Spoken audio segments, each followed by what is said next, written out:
This is really adventuring right here. Explo riding. Exploring while I'm riding this motorcycle. Finding new places to ride. Look at these. They're in a hurry somewhere. Where y'all going? They see food or something.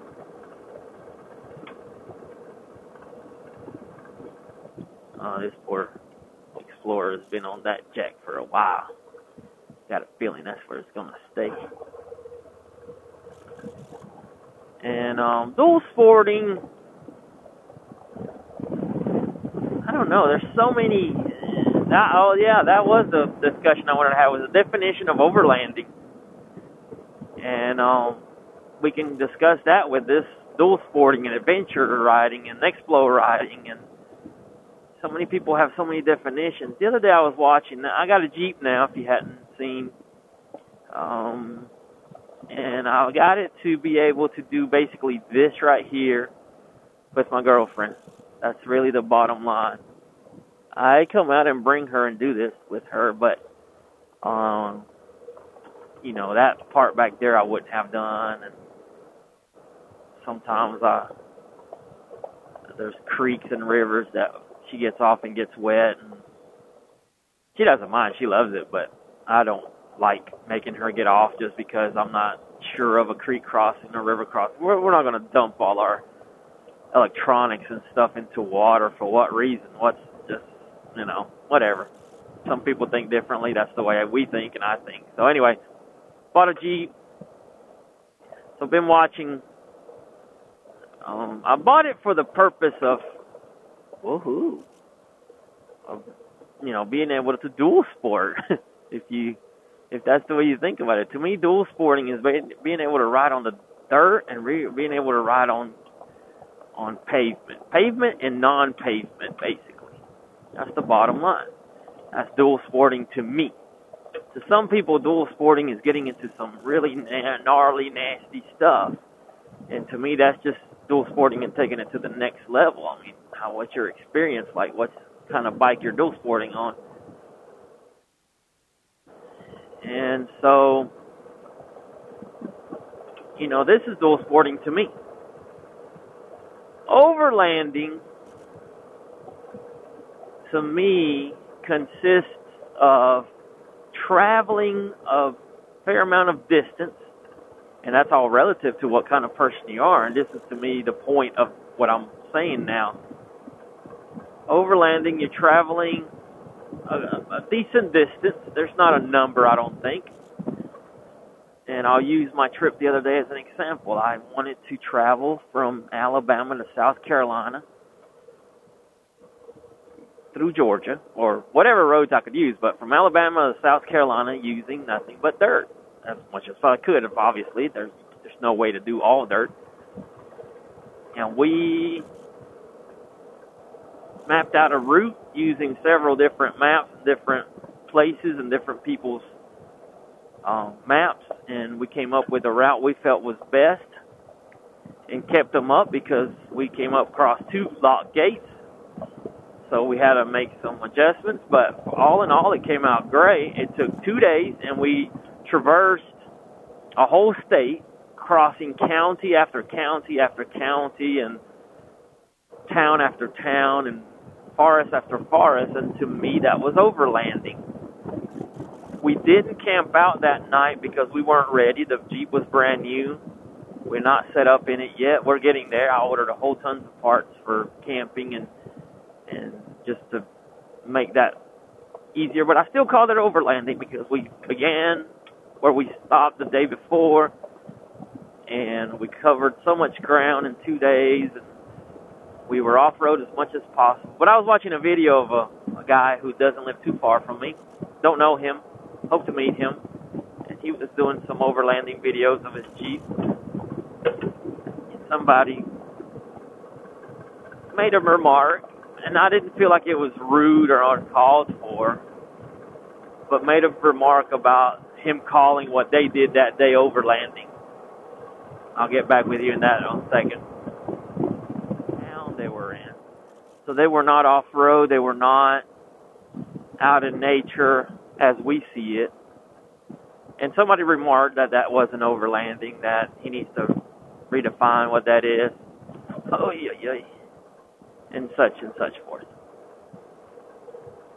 And I semi-agreed, but then I thought, what if this guy has never traveled in car much further than the airport to get into a plane and travel down to Savannah or travel up to Nashville? Or if this person has never traveled by road, by land, to him he was overlanding, especially taking his whole family, sleeping in the car, tents and stuff.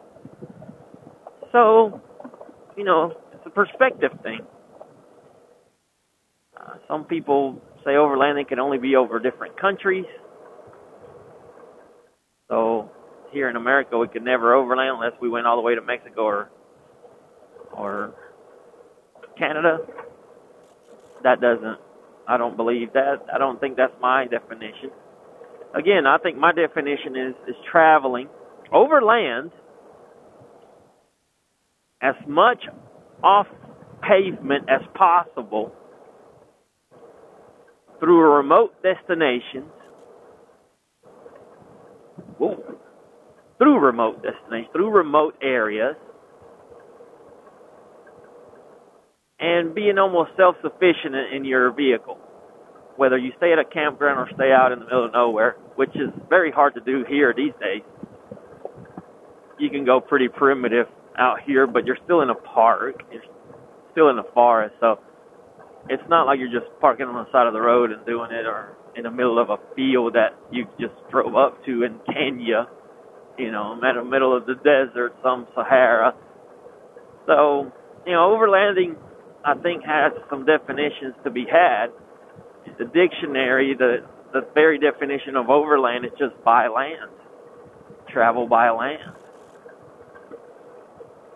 And so, you know, we can define that how you want to define it. I don't think we need to sit here and argue about it. You can give your opinion. I'm not opposed to you saying, I think overlanding is this. Oh, good. I think overlanding is that. And so he thinks overlanding is that. And that's fine. That's my whole point of this. Is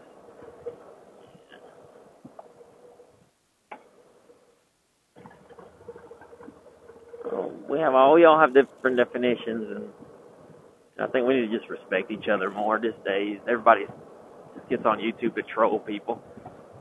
And, you know, whatever. It is what it is. So my definition of adventure, you know, could this count as an adventure? I've been through here many times. I've seen this road many times. But I still call this an adventure. I don't care how many times I come through here. This dirt road, gates will be closed to different places. I never see the same thing twice. I always end up seeing a new place, a new road, a new something. Woohoo. And I call this an adventure.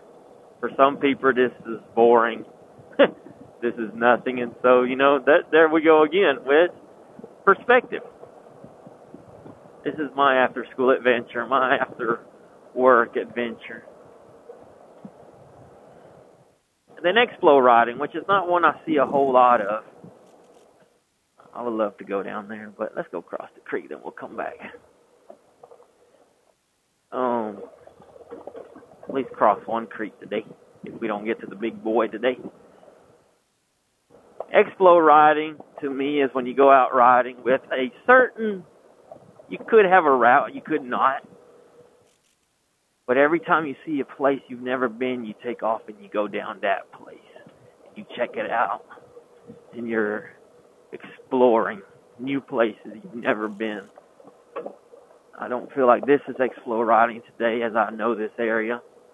If I find a new road, then I can change the name of it and call it Explo riding. Oh, it's a little bit deeper than normal. Oh, I didn't want to get that wet that early. Whoa, slippery.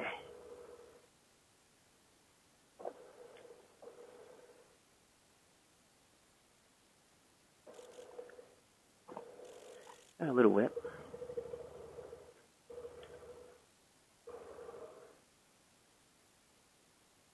So we'll go through the deep stuff. Right?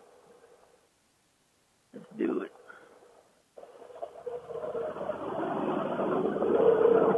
Woohoo! Never seen it that deep before. Somebody's been digging in there. Even got my windshield wet. You know it's deep when the windshield's wet. Not that it went to the windshield, but. So yeah, today, unless I find a road I've never been on and turn off on it, I don't feel like I call myself this ride an expo ride. This is an adventure ride to me. Dual sport adventure ride. Maybe us as, the people that do it need to start defining what this is. I always want to go down there. Go there and go down there on the motorcycle.